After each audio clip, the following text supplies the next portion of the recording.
Hi everyone. I'd like to introduce you to someone. You probably recognize this wonderfully chiseled face. It's all natural, never been tampered with once surgically. It's our Caroline. Jeffrey, yoke up, yoke to Jesus, 2-ton, divergent, spoiled toddler. His wife, Caroline, his 4th wife. Jeffrey's been married 4 times before. I think alcoholism created quite a few issues in his previous marriages. Not that I'm divulging anything here that is not what we would describe as common knowledge, since these individuals are more than willing to share their lives with all of us. So, ultimately, I suppose, because of their free view, or laissez-faire view with regards to their own personalities and personal details, we're all allowed to comment, aren't we? Caroline. Listen to this, please. Marshall is talking, and he says, and supposedly Obama signed, or is going to sign this bill today.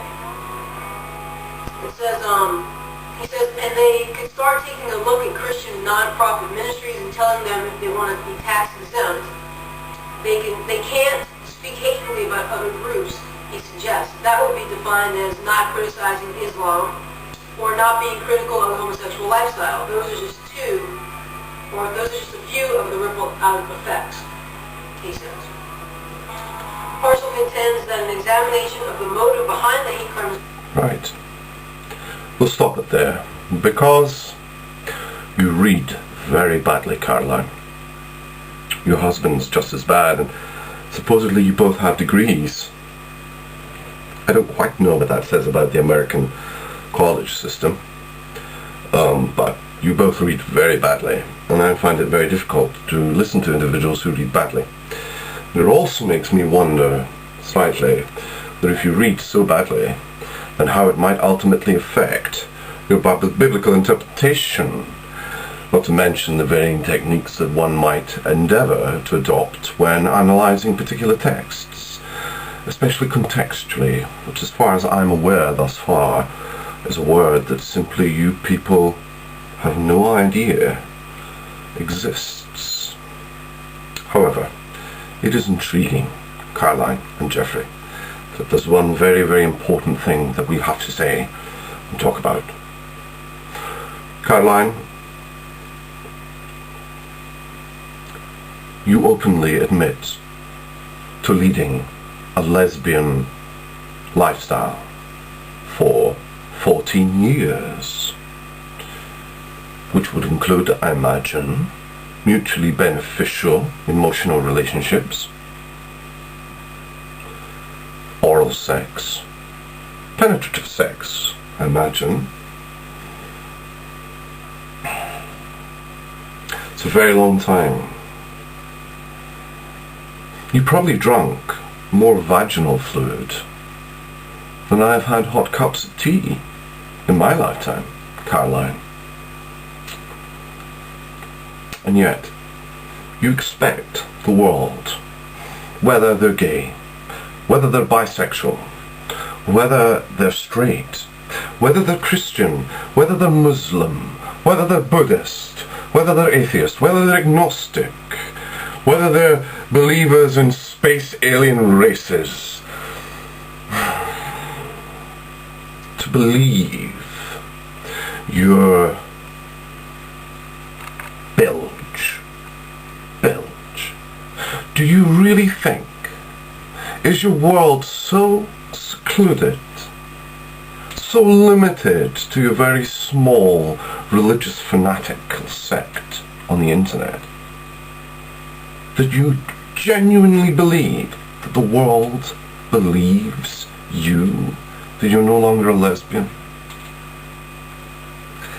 Caroline, I'm sure if I'd offer you this challenge, I'm sure, since your husband loves challenges, I'm sure if you were to enter into a battery of cognitive testing, clinical psychology, personality trait testing, psychiatry, personality, individual differences, etc., and looking at the statistical variances that take place within those particular tests to see whether or not you fall neatly into the general picture of a lesbian, well, I bet you £1,000, Caroline, that you will be described by professionals, highly trained professionals, as being a lesbian. Now, I'm wondering why you and your husband are so wholeheartedly determined to attack minorities on the internet. You see, yes, I mean, I understand it's a good plan if you wish to build some sort of cult or some sort of even ideology, in the sense that you select weaker minorities within the culture and you, I suppose, victimize them or scapegoat them, and ultimately everyone else will tend to support you, etc., in that endeavor and lend you support. But over 3 years of existing on the internet, what do you really have to show for it, apart from more worry lines and an absolute destruction of all semblance of credibility? I know why you're on the internet, Jeffrey, Caroline.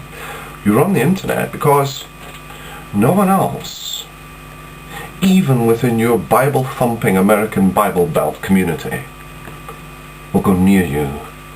They won't go near you because you're a lesbian, and lesbians are hated in your neck of the woods, aren't they, Caroline?